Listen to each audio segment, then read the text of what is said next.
Tabernacle of David is one church in two locations.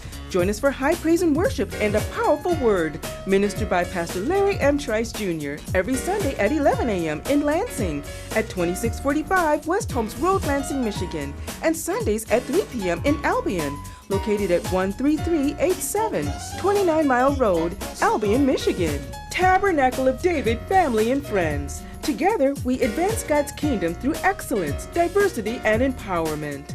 Join us for our midweek empowerment services every Wednesday at 6:30 p.m. in Lansing and Thursdays from 7 to 8 p.m. for Bible study in Albion, Michigan. For more information about the Tabernacle of David and upcoming events, visit our website at www.todc.org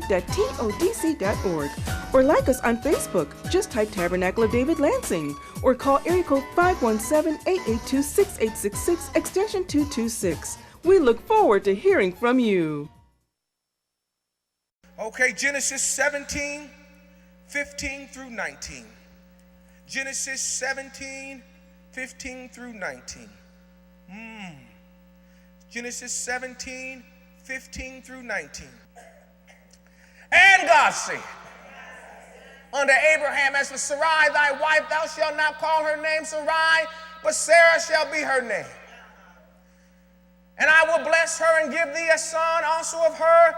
Yea, I will bless her, and she shall be a mother of nations. Kings of people shall be of her. I didn't remember reading that right there. 17th verse says, then Abraham, I didn't read this, fell upon his face, and what? And said in his heart, shall a child be born unto him that is 100 years old? And shall Sarah, if that's what you want to call her, Lord, that is 90 years old, bear? And Abraham said unto God, oh, that the son I had before, not without Sarah, Ishmael, let it live before you. Let him live before you. But God said, Sarah thy wife shall bear thee a son indeed. Thou shalt call his name Isaac, and I will establish my covenant with him for an everlasting covenant, and with his seed after him. May the Lord add a blessing to the reading of his word, and may he rewrite it in our hearts today. I have an announcement to make. I have an announcement to make, family, on the day. I don't know if you know what's about to go on. I don't know if you know what's about to happen in this place. I don't know if somebody told you or if somebody didn't tell you not. But I got an announcement to make on the day. And that announcement is that we're having a baby.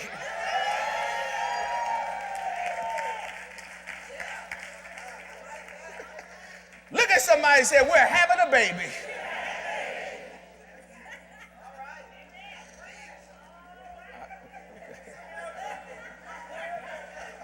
Put all that stuff on. Y'all can put it down. Leave it right up here. Yes, family. We're having. Oh, y'all got to help me today. I ain't got long. I've just told you that what's going to happen, family? Oh, yes. We're having a baby.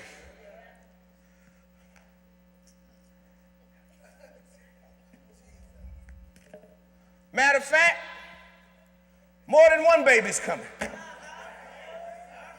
We're having some babies. Yeah, I know some of you who haven't had one yet is like, now I ain't. Those of you who have had children already are like, no way, Pastor.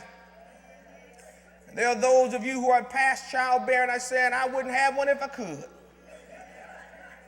But let me let you know something, that a baby is coming. There's going to be an opportunity for something fresh, something different, something renewing, something reviving, and something restoring. We're going to have a baby.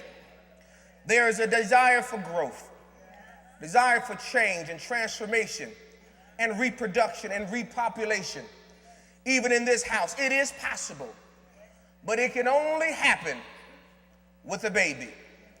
The only way that we're going to have growth in our life is through having a baby. A baby is coming. Every time God is looking to bring healing, to bring deliverance, to bring judgment, or to bring revelation, he always has a baby. Moses, a baby born to deliver the people from Egypt. Samuel, a baby born to be a judge to the people and to anoint David to be king. Solomon, a baby born and raised up to be and build a picture of the church in all of its beauty. Daniel, Shadrach, Meshach, and Abednego, born to be leaders of a godly revolution, not compromising to the great king Nebuchadnezzar. Joseph, born to save his family from famine and to prepare a building of a nation in the land of Egypt. Josiah, born to start one of the last revivals in Jerusalem that would cause the nation to seek God once again. Need I give you one more? Isaiah said, unto you is born this day in the city of David a Savior, which is Christ the Lord. And his name shall be called Wonderful, Counselor, Mighty God, Prince of Peace, Everlasting Father. Church, God is about to have another baby. Touch somebody and say, God's about to have a baby. In Luke 1:38, when Mary was told of this baby that she was going to have without the passion of a man, but the passion of the Holy Ghost, I know she thought of her unmarried situation, what people would say, but she responded when the angel told her that a baby was coming. Behold, the handmaid of the Lord. Be it unto me according to thy word. In the NIV, it is translated as Mary saying, I am the Lord's servant. Yeah, she says, I can't do what I want to do. I've been bought with a price, and I'm not my own. I am the Lord's servant. She says, may your word be fulfilled. Her confession was, God, you are trying to bring something into the earth, something new, something transformative, something miraculous, someone all-powerful, all-knowing. Is not simply what he is, which is a miracle in itself, but what is in him. And I'm not going to fear, but I'm going to enjoy this favor that I've been given. Mary told Joseph, her husband, get ready, because a baby is coming. Touch 3 people real quick and say, we're having a baby. Get ready, get ready, get ready. There's a couple points I want to make about this baby. Number one, like Mary's baby, it can be like a John the Baptist. Something new that is created and released into the world, into the church to bring about reformation and revolution. Yes. There could be someone that comes into the church that brings about transformation and revolution into the church, correcting the faults and weaknesses of those which it has been sent to. The baby I'm talking about, purpose, is not only to see the vision, but to unfold it in areas that those who afore wrote could not see it. This baby is someone that God has put an answer to fulfill a promise that has not yet been identified. A new soul that comes into the church that will do things for God in a radical way. God's gonna have a baby. Or maybe somebody in the church like Paul, who has been in the church all their lives, beset by religion and tradition of men. You were responsible at one time for things that happened in the early years of the church. But you're still talking about a birthing in the spirit that has now been done away with. It was good for its time and for that reforming moment, but now that birthing is no longer a baby, it has a cane. Its back is hurting, its legs, it's hard for it to move around. It's not as effective as it was in its day because now it is old. It is no longer strong enough, nor quick enough, nor inspired enough to carry what it is that God wants to do in this day. And because it is old, it is dying. And God has something new. And before all things can become new, there has to be a baby. And like Paul, you're going to have an experience with God. And it radically changes your whole perspective on who God is and what it is that he wants. If you're asking me what happened to Paul on the road to Damascus, some folks said he had a vision. Some folks said he had a close encounters of some kind. But let me let you know what I think that happened to him. I believe that Paul had a baby that changed his life forever and changed the course of the church forever. And it's going to happen to you like it happened to Paul. This baby is going to disturb your sleeping patterns, mess with your money. You're going to experience a new odor in your life. You're going to have to change your daily routine. Teach you how to clean up things that you wouldn't have dared touch before. Watch what you say around this baby and watch what you leave around for this baby. Yes, you're going to have to begin to plan the future for this baby. And God is having a baby, so you might as well get ready. And that's the first point. Yeah, that's the first point right there, that God is having a baby. And it's about to pop out on somebody in here. It's about to pop out on somebody that's about to come here. God is having a baby, because my second point is found in John 1:13. Can you put that up there real quick? St. John 1:13 lets us know that there are those which are born not of blood, nor of the will of the flesh, nor of the will of man, but of God. These babies that are coming are not coming because you want them. Yeah, they're not coming because you want them in the church. Listen, I think everything is good. They're not coming because you want them. So what we don't really care, God says, of what you don't want. They are not born of blood, or really the way that somebody normally is brought forth in the church. See, you're looking for something to happen in the natural. Okay, they have to go through this right here. You have to do this right here. This has to happen before you can really get out and do what you need to do. God said it's not going to happen like that. Because this baby is not born of the will of the flesh. It is not born of blood. This is the way you need to move up in the church. Or this is the way that your business ought to take off. It doesn't happen the way that you're saying that it can happen. The way that you're saying, Pastor, it happens, it can never work that way. Nah, this baby is coming through supernatural means. Not by the will of someone having to put their approval on it before they accept it. God's baby is coming. God's baby is going to cause your flesh to try to kill what God has birthed because you don't understand it. And what's happening many times in the church, as I've shared with you before, that God is having a baby, and he has a baby in the church, and the first thing that happens is that people come and they try to kill it because they don't understand it. Yes, people are killing, destroying, like Herod. They're trying to kill God's baby. John the Baptist was born and they cut off his head. He was born to bring revolution and reformation in the church.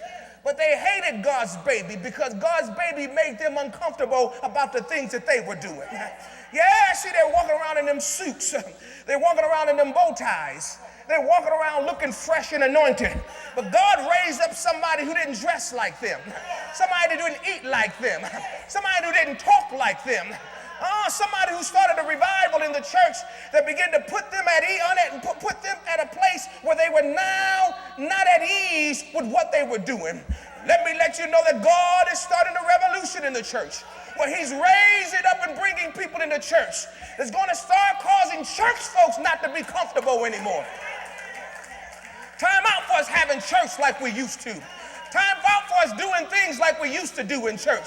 Nobody's being delivered. Nobody's being set free. Nobody's lives are being changed. People are suffering. People are dying, but God is about to have.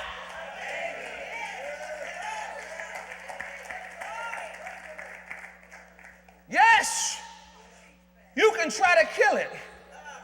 Matter of fact, there are some believe that they did kill it. But let me let you know that it looked like it was dead. But in 3 days, it got back up again. You can't kill this baby. You can't kill what God is birthing forth. You can get mad at it. You can gossip about it. You can talk about it. You can whisper about it. I don't know why you using them. I don't know why they coming. I don't know what's going on. You can say whatever you want to say, and it looks like it's dead. It looks like they're no longer getting up. It looks like they're no longer singing. It looks like they're no longer preaching. It looks like they're no longer dancing. And you said, I'm glad they sat down. I'm glad they no longer get up. I'm glad they no longer do. But let me let you know, in just a few days, they're going to rise again. Because God is having a baby.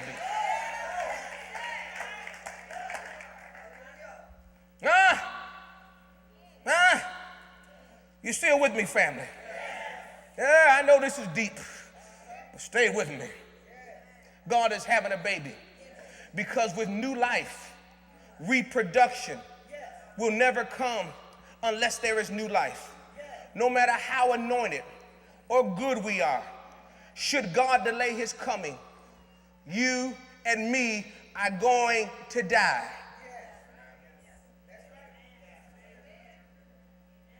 Can I say it again? I don't care how healthy you think you are. I don't care how anointed you think you are.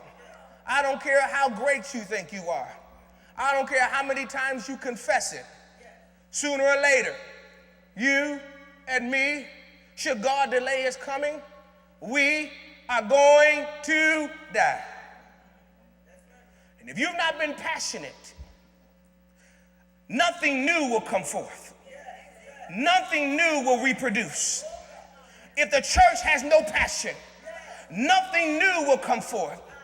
And right along with you dying, so will the dream. So will the vision. So will what everybody did before time. It will die right along with you. Let me let you know it's not going to die today, because my passion has stirred up a baby. You've not been passionate, nothing new will come forth. Churches and ministries that were at one point moving and flourishing are now dying because they are barren and have no babies. The church has become barren. Yes, churches have become barren. Then one day they seemed like they were growing and thousands of people were coming. Now you go to them and they're a shell of what they used to be, because they got in pride. They got arrogant of what was happening during that day, but they never prepared what was going to happen on tomorrow.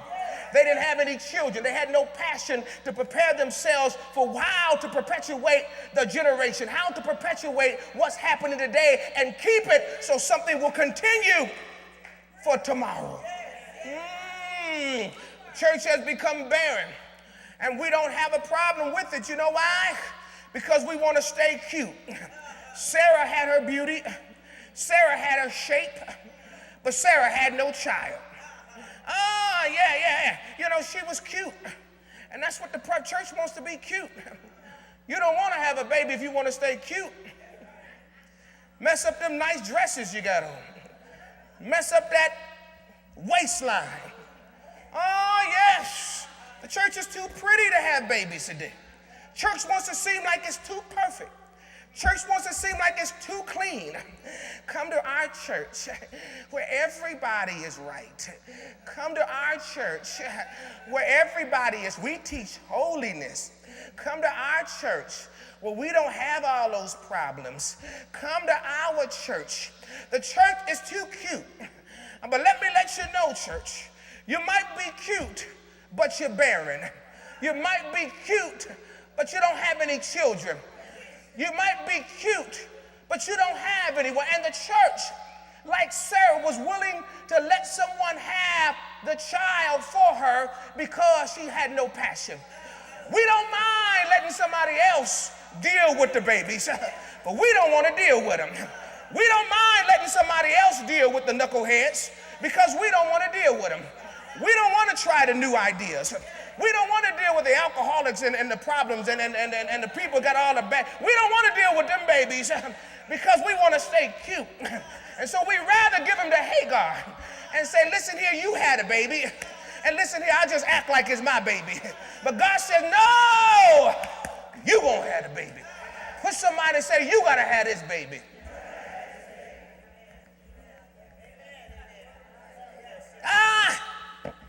Yes. Sarah said, I have no passion to have no baby. I ain't about to go sleep with Abraham. He's about 100 years old. Lost our passion for babies. We've lost our passion for souls. When was the last time some of you all have even went out to evangelize? How many times we'll come to the church, we'll pray.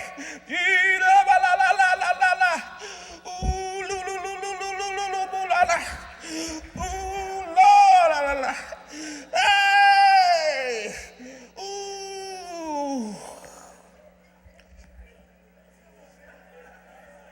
When was the last time you went out with some passion? Time for us to have some babies.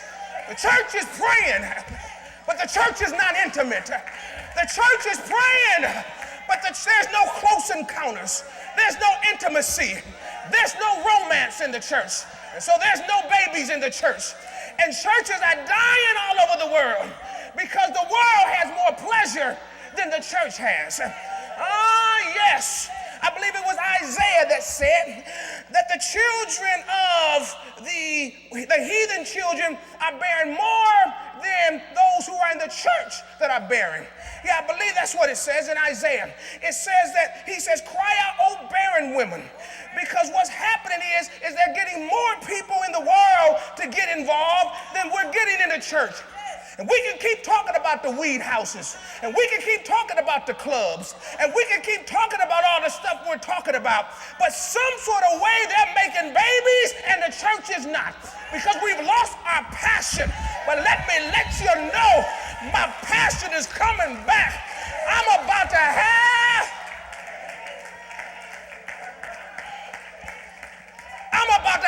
a baby.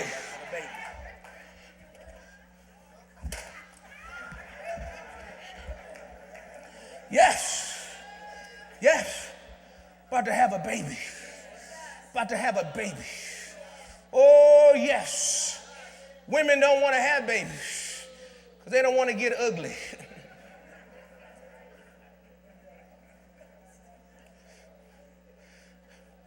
They don't want to feel the pain and the fatigue. They don't want the upset stomach. Churches, we want everything too pretty. But beauty is not created in palaces. It's not made in glamour. But beauty comes from the most ugliest, dirtiest places on the face of the earth. That gold didn't look like that before you put it around your neck. That diamond didn't glitter like that before you put it on your hand. But it came from the darkest, coldest, loneliest places on earth.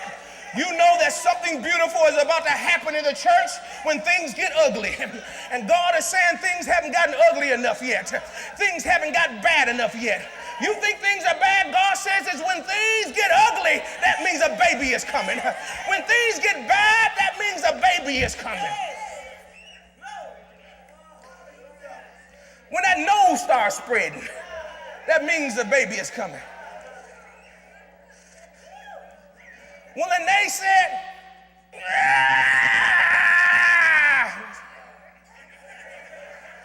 that meant a baby was coming. Haven't had enough contractions. You haven't experienced enough pain. No, you haven't. No, you haven't. No, you haven't. Because see, God is going to push some of us to have this baby. See, when them contractions start, first of all, you're just cute. You still got your high heels on. You like being pregnant. Oh, what you having? Oh, I'm having a little girl. You like if you want everybody to see you pregnant. Oh, yes. What you having? Oh, you look so cute. Your skin is so nice. Oh, yes, you like being pregnant. 3rd month, 4th month, 5th month. Don't you look cute? 6th month, 7th month. Oh, look how big I'm getting. Man, I like this pregnancy thing. until it gets to about the 9th month. And them contractions start. Wait a minute now. Wait a minute now. Get this thing out of me. I don't want it no more. When am I having this baby? Somebody induce the labor. Somebody do something. Let me start walking around. Let me start jumping. I gotta do something because I gotta get this baby out of me. Push somebody and say, you gotta get that baby out of you. There's something that's in you. There's something that's in you that's waiting to come out of you. Something that's gonna bless the church. Somebody's going to change the course of this nation. Something that's going to change your neighborhood. It doesn't matter where you came from. It doesn't matter how long you've been in church. It doesn't matter how much Bible you know. There is something that's in you that is about to come forth. You're going to have a baby.